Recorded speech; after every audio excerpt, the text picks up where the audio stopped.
Hello, hello. Bien, port du couvre-chef obligatoire aujourd'hui, enfin depuis quelques jours, depuis un certain temps, parce que là il commence à faire vraiment très chaud. Mais aujourd'hui c'est hyper brumeux, mais il fait lourd, lourd, lourd. Il doit faire, je sais pas, 26-27 degrés, on transpire à rien faire. Donc voilà, j'ai mis la tenue adéquate.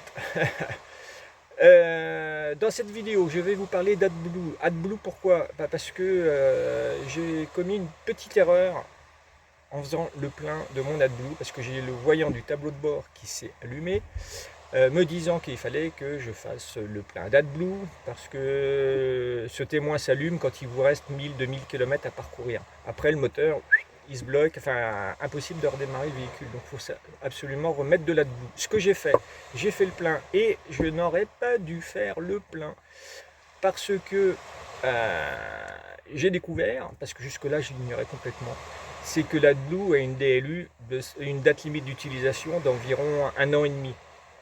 Moi, mon réservoir, il fait 17 litres. 17 litres, ça me permet de parcourir, je consomme 1,2 litre, donc vous voyez, 15 000 km, on va dire 15 000 km, sauf que cette année, je ne vais pas les faire, les 15 000 km. Donc, comme il y a cette fameuse DLU, plutôt que de remplir complètement le réservoir, j'aurais dû me contenter de me remettre, allez, une dizaine de litres, 5 litres même, ça aurait suffi. Parce qu'avec 5 litres, je fais les 5000 km voilà, qui vont me permettre de faire mon petit parcours actuel. Et puis comme ça, j'aurais refait le plein régulièrement de manière à toujours avoir de l'AdBlue pas périmé. Donc là, comme j'ai fait le plein, il va falloir que je trouve un système. Enfin, il doit y avoir, mais bon, j'ai pas trouvé sur le manuel Citroën là, que j'ai avec. Comment vidanger le réservoir d'AdBlue. Donc je vais chercher, voir comment on fait. Il doit bien y avoir un tuyau de vie, une purge quelque part, un tuyau de vie, une vis de purge quelque part. Donc il faut que je trouve ça. En attendant, ce que j'ai fait, enfin ça je le fais depuis un petit bout de temps maintenant, je mets un additif dans mon AdBlue pour éviter, vous savez, les problèmes de cristallisation. Parce que l'AdBlue finit par cristalliser du fait des changements de température. L'urée cristallise et puis bouge les injecteurs, parce que dans le réservoir, il y a une pompe d'injection, enfin qui n'a rien à voir, oh, la mouche, qui n'a rien à voir avec la pompe d'injection du gasoil qui alimente le moteur.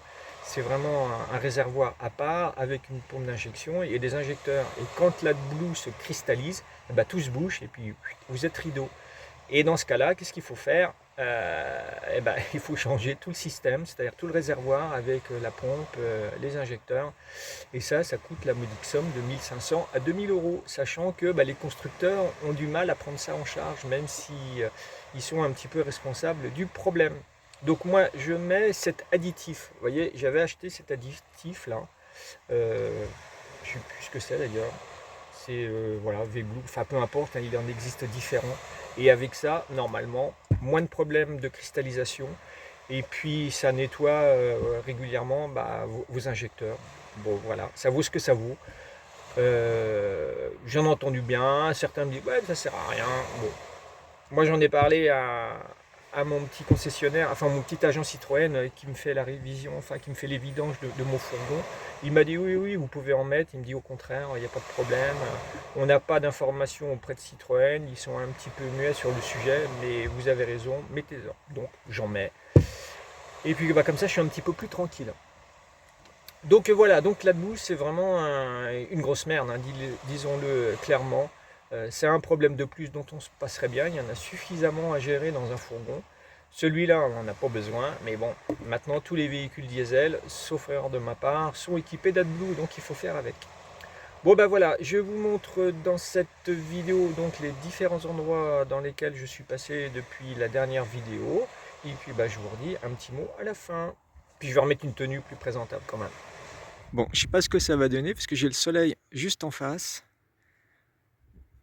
Regardez comme c'est beau. Alors, de l'autre côté, ça va être mieux. Il n'y aura pas le soleil en face.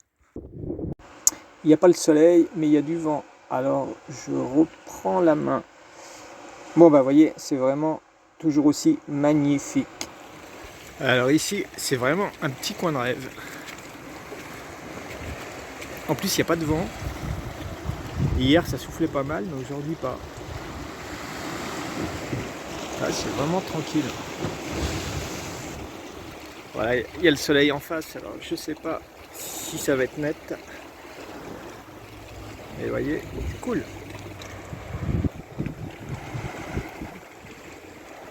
Ouais, j'adore ici. C'est tip top. Bon, là, en bord de mer, il y a des espèces de collines, dont une qui est complètement érodée, on va dire. Je sais pas si c'est par le vent, la pluie, la mer. Il y a des grottes qui ont été creusées à l'intérieur. C'est assez particulier.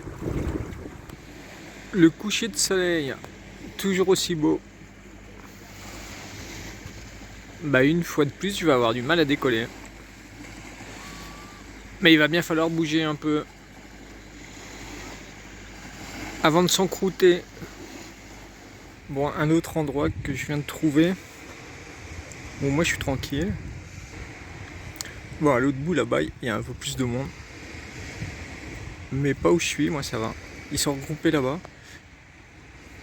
Et à 95%, ce sont des Allemands pour changer.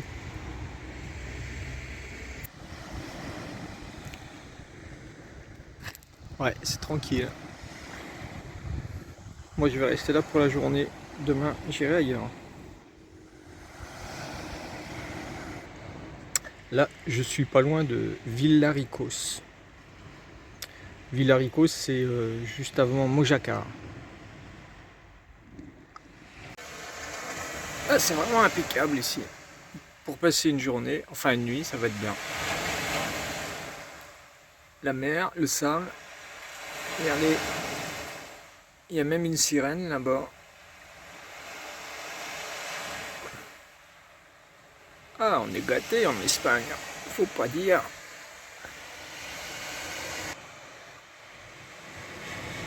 Ah, c'est le grand calme en tout cas.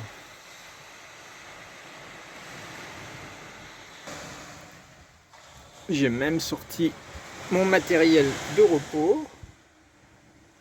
Voilà, indispensable. Et puis là, il y en a un autre qui se repose. Tu vas bientôt conduire, Grégory, bientôt. Hein. Toujours dans mon siège. Et ben voilà, ça c'est un joli chemin de promenade. C'est un chemin côtier. Un petit chemin comme je les aime bien. Ouais, moi j'ai un peu le vertige, alors je suis moyennement tranquille par moment. Mais là ça va. Oh, là il y a des cordes. À mon avis, c'est qu'il y a un danger. Ah oui, il y a un trou.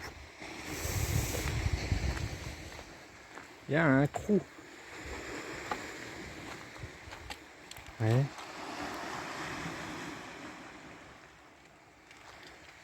Il fait lourd, lourd, lourd. C'est brumeux et lourd.